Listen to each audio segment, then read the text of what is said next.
Madeline, and I will be presenting on forensic anthropology. Okay, a little bit about forensic anthropology. It is a subfield of physical anthropology, which is the study of human remains, and then physical anthropology is a branch of just regular anthropology, which is the study of human societies and cultures and their developments. Forensic anthropology involves applying skeletal analysis and techniques in archaeology to solve crimes, to gather information from bones and the recovery context to determine who died, how they died, and how long they took them to die. They assist law enforcement with the location and recovery of human remains at all scenes, including crime and non-criminal scenes.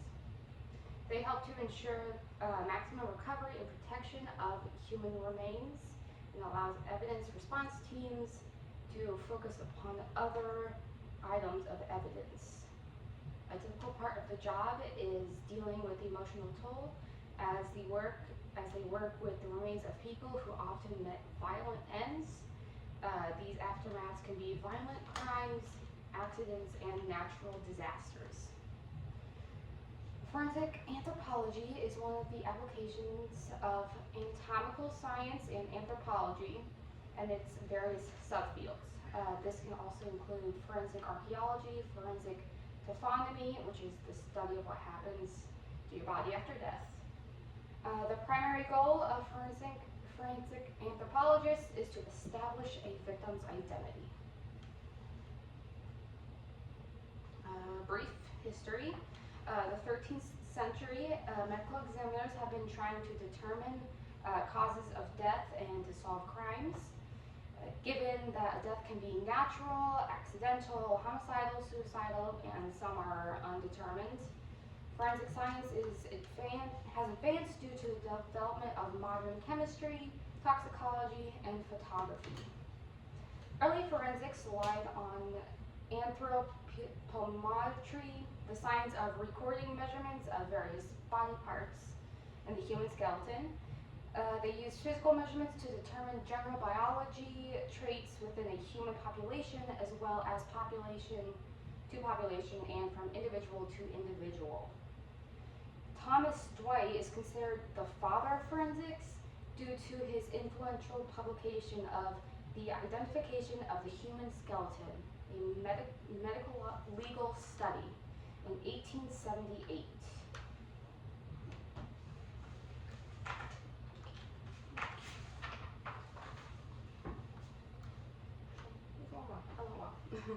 Hans Gross helped to establish the science of forensics in the term of cross-transfer of evidence like dirt, fingerprints, carbon fibers, hair.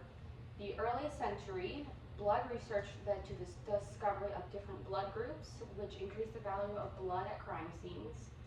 The mid-20th century saw advancements in biochemistry and technology, which resulted in the discovery of the unique gene markers in blood, so the A, B, O, and the late 20th and early 21st centuries have seen growth in public and private laboratories that help out forensics. A little bit about the human skeleton. It is the basic framework of the human body. Most adult skeletons contain 206 bones. That's average. Some have a little more, some have a little less. It can be divided into the axial and appendicular system. The axial skeleton system runs along the body's central axis, is composed of roughly 80 bones.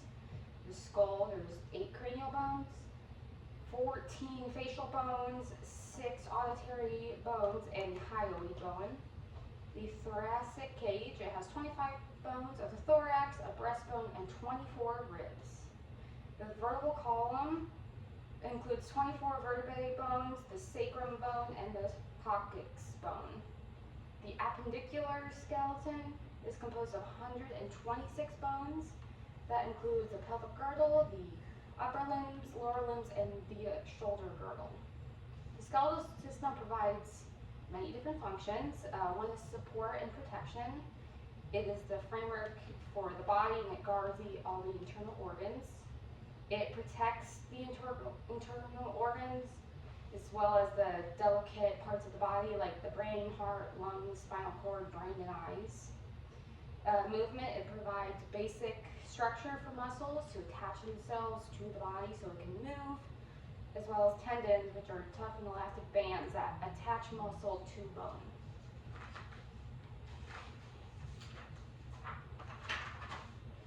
And the last thing that the skeletal system does is storage. It stores and preserves essential minerals that are required to facilitate growth and repair the body's cells and tissues. The cell matrix acts as our calcium bank by storing and releasing calcium ions into the blood cells when required.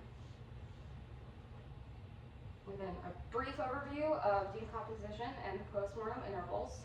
So the first stage is the fresh stage, that's when rigor mortis, livor mortis, and algor mortis occur. The second stage is bloat. The third stage is active or wet decay. The fourth stage is advanced or dry decay. And the final stage is skeletonization. The final stage is what forensic anthropologists work with. Bones can tell whether cancer or other diseases is affecting the blood cells or the bone marrow. And death, they can also shed light on who someone was, where they came from, and how they died, including victims of murder. Bones often aid in crime investigations, and they can help identify human remains, whether it was recent or historical. Now, searching for human remains. Forensic anthropologists assist law enforcement in aiding in the identification of human remains. They determine what happened to the deceased individual before, at the time of, and after death. Some search methods. We have the aerial search, which is to find and record areas above. This technique was first used in World War I. After World War I, when archaeologists would fly over areas they were interested in investigating, they would look for signs of archaeological sites and land formations. Light detection and ranging involves lasers scanning landscapes and sites from aircraft to create digital elevation models. They also help to see through dense vegetation and ground cover. Drones with photographic equipment has made aerial searches more affordable and easier. Apps also, like Google Earth, with the free imagery and historical data through satellite imagery archived over time, allows anthropologists to compare views of a location, potentially revealing changes in the environment's condition, water levels, and even a site's condition. The other big search is ground search. This does not involve excavation of remains. It just examines what's visible and accessible directly on the Earth's surface. This strategy must consider many topics, many different things. They have to consider outer boundary of the search areas, objective and extent of the search, required resources, choice of search assessment, press management, family members, cost, time frame, relevance, and ground conditions. This search can also be influenced by the time, cost, available resources, the weather, and media pressure. One big resource that is used in human remains research is victim recovery dogs. They can also be called victim detector dogs, cadaver dogs, body dogs, and sniffer dogs. These dogs are trained to detect buried human remains, currency, explosives, firearms, or drugs, depending on the dog. The search dog's ability may be influenced by geological and environmental factors, including water flow, soil permeability, and wind speed and direction. Search dogs can detect human remains, even ones that have been removed long ago. Sometimes dogs falsely identify areas where they think there might be remains, and sometimes the handler can falsely interpret what a dog is saying. When a plausible body is identified, the surveyor places a flag in the ground to identify the location and continue surveying. No excavation occurs at this time, but once the search is complete, the flags are mapped via GPS. And then another big thing used is augers. This is a last resort to locate a body and is the most invasive search method. It uses probes that physically dig below the surface to learn more about what lies underground, but it can risk damaging the site. A probe involves using a rod or auger, which looks like a giant drill bit that is inserted into the dirt as far down as it possibly will go. The auger is then brought back up to the surface, carrying with it samples of soil from various levels below the surface. This method is the most effective, but is not recommended. It is the last resource, as it involves plunging a sharp, destructive device into the ground, potentially damaging anything it encounters, including evidence and human remains. So, recovering human remains, anthropologists are not the ones who excavate the remains, but the archaeologists. The anthropologists help out. These forensic experts are trained to methodically excavate and record their dig. So excavating and buried remains, the plots can be either small in scale or as large as whole grave sites. The scale of excavation units is selected based on the extent of the crime scene. The first step, like any crime scene, is to survey the site so that anything on the surface is mapped, documented, collected, sorted, and inventoried. The next is to map the site and create a grid system that will be used for future measurements. After the site has been mapped, excavation will begin, which involves digging trenches around the rim of the grid. After the excavation is performed by light scraping of the surface dirt away until the bones are exposed. Deep excavation is not what they want to do. They want to do light scraping because it could damage the bones underneath. Once remains per layer have been exposed, they should be mapped, photographed, and documented. The position of each bone must be documented and placed on the map. And then forensic anthropology and how it is involved in a criminal investigation. Forensic anthropologists construct a biological profile of the remains. A biological profile is an individual's identifying characteristics or biological information, which includes their sex, their age, their stature, ancestry, skeletal variations, trauma, and pathology. Forensic anthropologists construct a biological profile to help identify a deceased person. Only legal authority, like sheriffs or medical examiners, can establish the identity of a deceased person, as this is a matter of legality. Human identification. One of the frequent requested analysis within the forensic anthropology laboratory is to assist with the identification of unidentified remains. Data collected by forensic anthropologists and medical legal systems can be compared to local or national missing persons databases. Some comparisons would be a visual comparison. This method involves bringing friends or relatives to the presumed decedent to view the body and determine if the remains belong to their loved ones.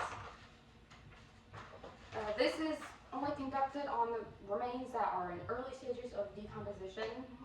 Research and casework has demonstrated that facial recognition is generally unreliable, and as much as 50% of the visual comparisons can be false.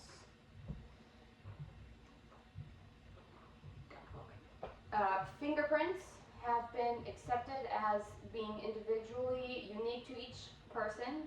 The courts frequently accept positive fingerprint matches conducted by an expert witness as proof to identify beyond a reasonable doubt.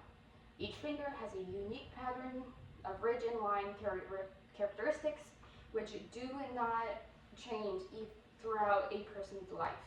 Not even identical twins have the same fingerprint. Other characteristics like scarring and burns also contribute to the uniqueness of a fingerprint. These prints are then uploaded to an online database where they are compared to other prints in the database. This was used prior to the use of DNA to identify individuals. DNA in the recent years have become very big in identifying people. You can identify someone with a very small amount of material. DNA is unique for every person except identical twins. Identical twins do have the same exact DNA.